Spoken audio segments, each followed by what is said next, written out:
Oke, ini dia dimana tadi pergerakan dari Aura Fire, advantage-nya berhasil diraih dan bahkan disadvantage untuk RRQ, Kolius. Yoi, jadinya sedikit mengalami kerugian dan memang Aura Fire memang tidak memimpin goldnya tidak maksudnya terlalu jauh, tapi ini mudah menjadi tempo sendiri untuk dari Aura Fire. Terlihat dari Godiva yang udah mulai bermain di area mid lane mencoba untuk melakukan invasi dan di area bottom lane pun masih terjadi 1v1 situation antara Kabuki versus Taka. Tapi di area top lane sana dua hero Haik udah mulai coba untuk memberikan membantu Kating with minion terhadap Keira. Yami nggak mau mengambil resiko, dia bermain aman gitu saja membersihkan wave minion di dalam turret, tapi Aura Fire sudah mulai cari informasi dan bahkan melakukan poking terhadap Turtle. Circling Eagle juga dikeluarkan dan Violence pun harus tumbang. Turtle diamankan oleh Lord Hai. Ini bakal menggila karena dia langsung mencoba untuk rusuh ke arah Purple Buff langsung dengan Phantom Execution menuju ke arah Hai. Tapi Hai masih bisa mundur ke arah sedikit ke arah belakang sana dan juga sebelumnya menghambat Yami supaya dia tidak bisa menekan teman-teman Aura Fire. Oke, terakhir karena ada Van Keira harus mundur ke belakang. Jeb sudah mulai masuk tapi elbow-nya Violence connect ke arah sana langsung Yami diolah begitu saja. Keira masih bisa sustain damage masuk tapi fulling out. Dikeluarkan begitu saja seorang Yami mengclear satu hero dari Aura Fire. Tapi masih ada Fatal Strike mencoba untuk membalikan keadaan dan Facehugger pun harus tumbang walaupun dia juga rough wave-nya tuh tepat sasaran sehingga Warlord harus bisa ditumbangkan. Oke, dan itu juga perlawanan yang berarti dikeluarkan oleh seorang Ether ya. Circling Eagle-nya nggak berarti ke area Ether, mengingat dia sendirian dan nggak ada dealing damage juga. Gak ada follow up ya, Yes. jadi nggak ada follow up damage-nya sehingga Facehugger mau nggak mau tidak mendapatkan hasil. Tapi Hai, dia berhasil mendapatkan ke arah Turtle-nya dan juga kali ini mulai menabrak aja dengan Circling Eagle-nya. Yami nggak bisa ngapa-ngapain, ditekan sama 4 hero langsung. Sang petinju harus pensiun. Yes, kali ini pun Aura Fire kembali mendapatkan advantage di mana Turtle-nya berhasil secure kembali oleh anak-anak Aura Fire. Kali ini pun kita bisa lihat di area bottom lane. Chow-nya mulai cuma untuk bersembunyi, tapi kali ini Tonros dikeluarkan begitu adalah Ether. Godiva Senefit dikeluarkan begitu saja. Namun tak bisa selamat karena terlalu maju sendirian di area buff milik Ether. Sepertinya dari RRQ mulai menyadari bahwa Godiva itu memang memiliki hobi bersembunyi di rumput. That's why tadi Selinanya dia juga udah mulai sadar. Coba kita cek dulu, kita lempar arrow-nya, tapi ternyata di area bottom lane sana Taka berhasil ditumbangkan bersama dengan Chow. Hai mencoba untuk datang, Either yang bersembunyi di rumput pun langsung keluar menggunakan Tone Rose-nya dan mencari posisinya kembali. Oke, Haik mengingat tidak ada yang follow up, nggak ada orang di belakangnya, membuat Haik pun harus melakukan rotasi ke area lain. Begitupun juga dengan Warlord yang masih bersembunyi. Sejauh ini masih belum ada objektif turret dari kedua belah tim yang berhasil diambil, Kolius. Dan di area mid lane sana Roveve sakit banget. Bahkan Facehugger berhasil untuk mendapatkan poin kill ya. Hai, dia masih belum puas, mencoba untuk mengejar ke arah Either. Ia mencoba untuk mundur ke arah belakang tapi Breath of the Ocean langsung dihajar begitu saja. Taka gak bisa kemana-mana. Circling Eagle juga masih dilanjutkan Violence. Langsung mundur ke arah belakang dengan satu bar darah terakhir. Dan ini menjadi kesempatan untuk Aura Fire meripis positioning diri mereka kembali. Oke, Yami kali ini nggak bisa menahan kemudian diberikan bahkan dive in. Kabuki, the wave strike-nya menembangkan seorang Yami. Wave ini menunjang berat Aura Fire. Udah mulai memasuki pekarangan dari outer turret tier pertama mid lane RRQ. Warlord berhasil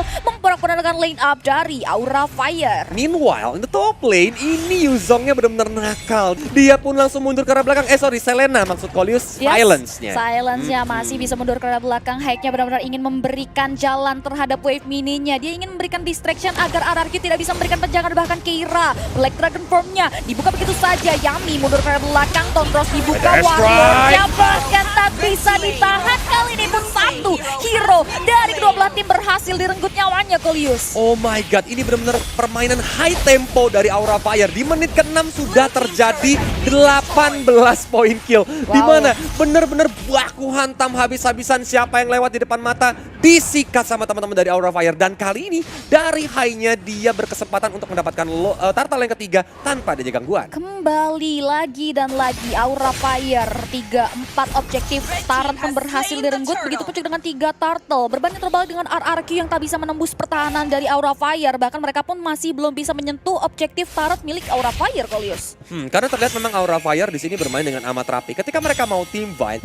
terlihat minion management itu rapi banget. Baru mereka mau coba untuk setup. Biarin RRQ-nya ini nggak bisa maju bersamaan dengan minionnya. Dan Godiva lagi dan lagi always berada di rumput. Jarang banget kita melihat Godiva tuh muncul di map di mana RRQ mendapatkan info di mana Godiva berada. Yes, Godiva benar-benar bisa memanfaatkan ambush-nya dengan sangat baik, memberikan serangan kejutan. Kali ini masih belum ada observasi yang diterapkan oleh RRQ. Konsil diaktifkan begitu saja. Godiva yang memajukan dirinya ke depan. Ocean of DT udah mulai masuk ke area Yami. Keira memposisikan dirinya. Warlord langsung buka satu buah Faded Ace Drake, namun Aura Fire lari terbirit-birit dari lingkaran maut yang dibuat oleh Warlord. Oke, tapi lelenya ternyata connect. Bakal dicakar-cakar dengan Geralt-nya. Keira, dia harus sedikit mundur karena belakang walaupun Dragon Tail harus dipop up. Berharap siapa yang kena bakal memberikan regeneration darah. Tapi Godiva mulai tas memancing emosi dari Yami. Yaminya langsung sedikit mundur ke belakang dan akhirnya Aura Fire berhasil mendapatkan inner top turret. Godiva yang lagi recall hampir aja dia kena lele tapi masih bisa pulang. Yes, masih bisa pulang. Reset mundur kembali ke arah belakang. Kali ini pun Brody udah mulai manage wave minion dengan sangat baik. Taka pun harus mundur ke arah belakang terlebih dahulu.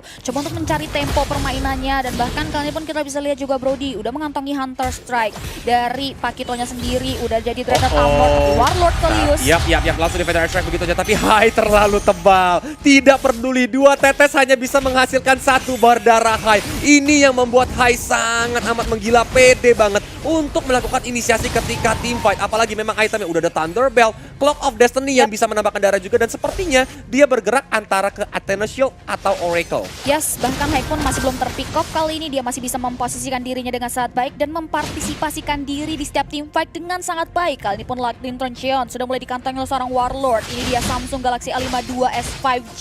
Lord came, bahkan Aura Fire nggak mau membuang peluang. Mereka langsung melakukan poking terhadap Lord yang pertama. Yoi, bodo amat, kita menang level, kita menang gold. Langsung aja colek-colek Bapak Lord yang terhormat. Biar langsung dapat untuk membantu push. Tapi Godiva sendirian di depan sana berani banget. Dia mencoba untuk mengkabur dengan rock wave-nya. Tapi seperti ada kejaran Phantom Execution juga dikeluarkan. Godiva masih bisa recall untuk buying time. Karena ternyata RRQ-nya kecele. Yes, benar banget. Kali ini distraction yang sangat bagus diberikan oleh seorang Godiva di area bawah. Membuat Aura Fire berhasil merenggut Lord-nya tanpa dukungan berarti. Bahkan kita bisa lihat juga kali ini pun Aura Fire sudah mulai memanage wave mini dengan sangat baik. Phantom Execution juga dikeluarkan. Feather Air Strike di combo sama begitu saja. Keira harus menjadi naga yang gosong karena dikeroyok rame banget. Yes, meriah banget dari area bawah sana membuat RRQ berhasil merenggut 1 nyawa dari Gyro. Aura Fire kali ini pun Lord-nya gak ada yang jaga. Anak-anak dari RRQ pun masih bisa meng-clear terhadap Lord yang belum ter-enhance di area mid lane.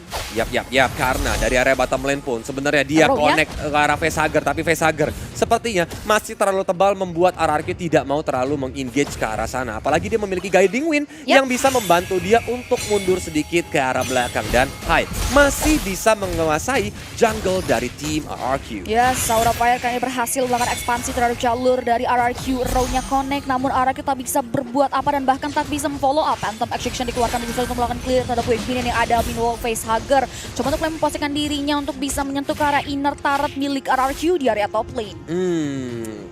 Cipi, untuk RRQ sendiri dengan ketinggalan gold sekitar 6.000 gold di menit yang ke-11 ini sebenarnya memang masih bisa dikejar ya Pi. Problemsnya adalah apakah RRQ ini bisa memanfaatkan momentum karena Lancelot dia belum pernah ke-takedown loh Pi. Gitu-gitu Aether masih 0 ter-takedown, tapi Takanya di sini yang terlihat under farm dan juga masih level 10. Sedangkan dari tim Aura Fire aja Hai udah level 14 dan tadi partner di lawannya Kabuki udah level 12 tapi Black Dragon Form udah mulai dipapa begitu saja mencoba mematuk-matuk siapapun yang ada di depan hanya untuk ke-zoning supaya orange buff-nya keambil. Oh my god. Bener banget. Distractions yang bagus banget dari Keira. RRQ benar-benar ter-zoning out. Ether benar-benar bisa memposisikan diri dengan sangat baik. Namun ketika dia ter-pick off, otomatis celengan yang dikantong oleh Ether sendiri akan pecah. Karena dari segi XP-nya pun memang di-lead dari anak-anak Aura Fire. Ini harus mulai berhati-hati Taka. Benar-benar dibuat struggling banget sama Aura Fire agar tidak bisa memberikan impact lebih ke area anak RRQ. Kita akan lihat momen seperti apa yang tentunya akan dikelola untuk RRQ di menit kedepannya. Karena gini, dari Farsa juga udah jadi Clock of Destiny, udah ada Lightning Trancheon di mana yang nantinya bakal pedas banget dan dia bergerak menuju ke arah Genius One. Sedangkan kalau dari Selena, Calamity Reaper dan juga Necklace of Durance yang bakal menghambat regeneration dari Keira Curse Touch-nya ya yang bakal rese banget. Dan Brody dia buat Radiant Armor ditambah Hunter Strike.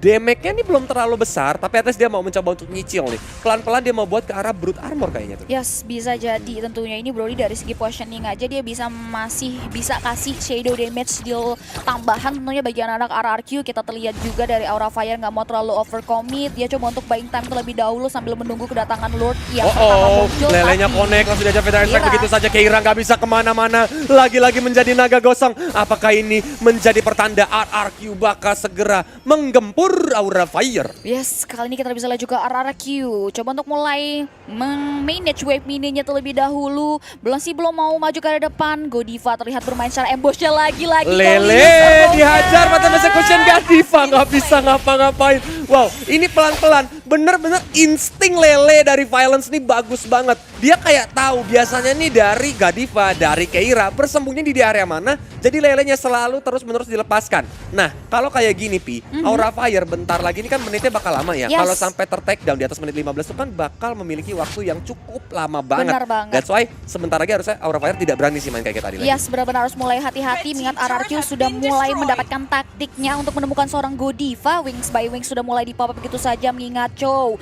dari Aura Fire berhasil mendorong wave mininya ke area inner turret milik RRQ di area top lane dan Lord yang kedua which is Lord yang sudah ter-enhance muncul ke area Land of Dawn kali ini Kolius. Siapa yang bakal memantau karena di Lord itu terjadi ada 2 Abyssal Trap ya dari seorang Selena itu sendiri untuk melihat posisi apakah Aura Fire bakal berani untuk engage ke arah Lordnya. Tapi Lele udah mulai dilepaskan, belum ada yang bisa connect, membuat Leger Form langsung dipapa begitu saja ke arah belakang sana. Rovevnya bagus banget, Violence langsung tumbang, mencoba untuk mengejar lagi, bahkan Taka kali ini menjadi korbannya. Yami dia lari terbirit-birit, terkencing-kencing karena dikejar sama banyak banget hero. Oke, Aura Fire mendapatkan peluang untuk mempoking terhadap Lord yang kedua kali ini. 3 hero tersisa dari RRQ mampukah RRQ men-steal terhadap Lord yang sedang dipoking oleh anak Aura Fire. Kira coba untuk mulai mencari informasi terlebih dahulu terlihat dari minimap RRQ. Tidak mau memasuki teritorial anak-anak Aura Fire. Mereka lebih prefer untuk memikirkan defense mekanisme seperti apa ketika Lord jatuh ke tangan anak-anak dari Aura Fire. Ikhlaskan saja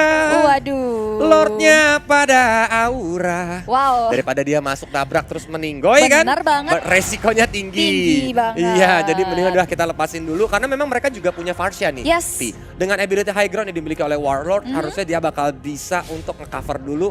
Ya, at least kalau memang rapih masih bisa ke defend lah, nggak sampai bad end harusnya ya. Yes, harus Tergantung Warlord. sama team fight-nya kayak gimana tapi. Benar banget, Warlord harus bisa optimalin Federate Ace-Trade-nya tentunya dan juga dari positioningnya RRQ untuk bisa mengantisipasi pergerakan dari Aura Fire. Terlihat mereka mengawal karya Lord yang berjalan di area top lane sana. Godiva udah mulai maju, begitu juga dengan Facehugger. Mau pos diajar Yaminya pun teman-teman dari Aura. Wow, kemenangan mereka di game yang pertama, bahkan Lordnya dibiarkan begitu saja melenggang.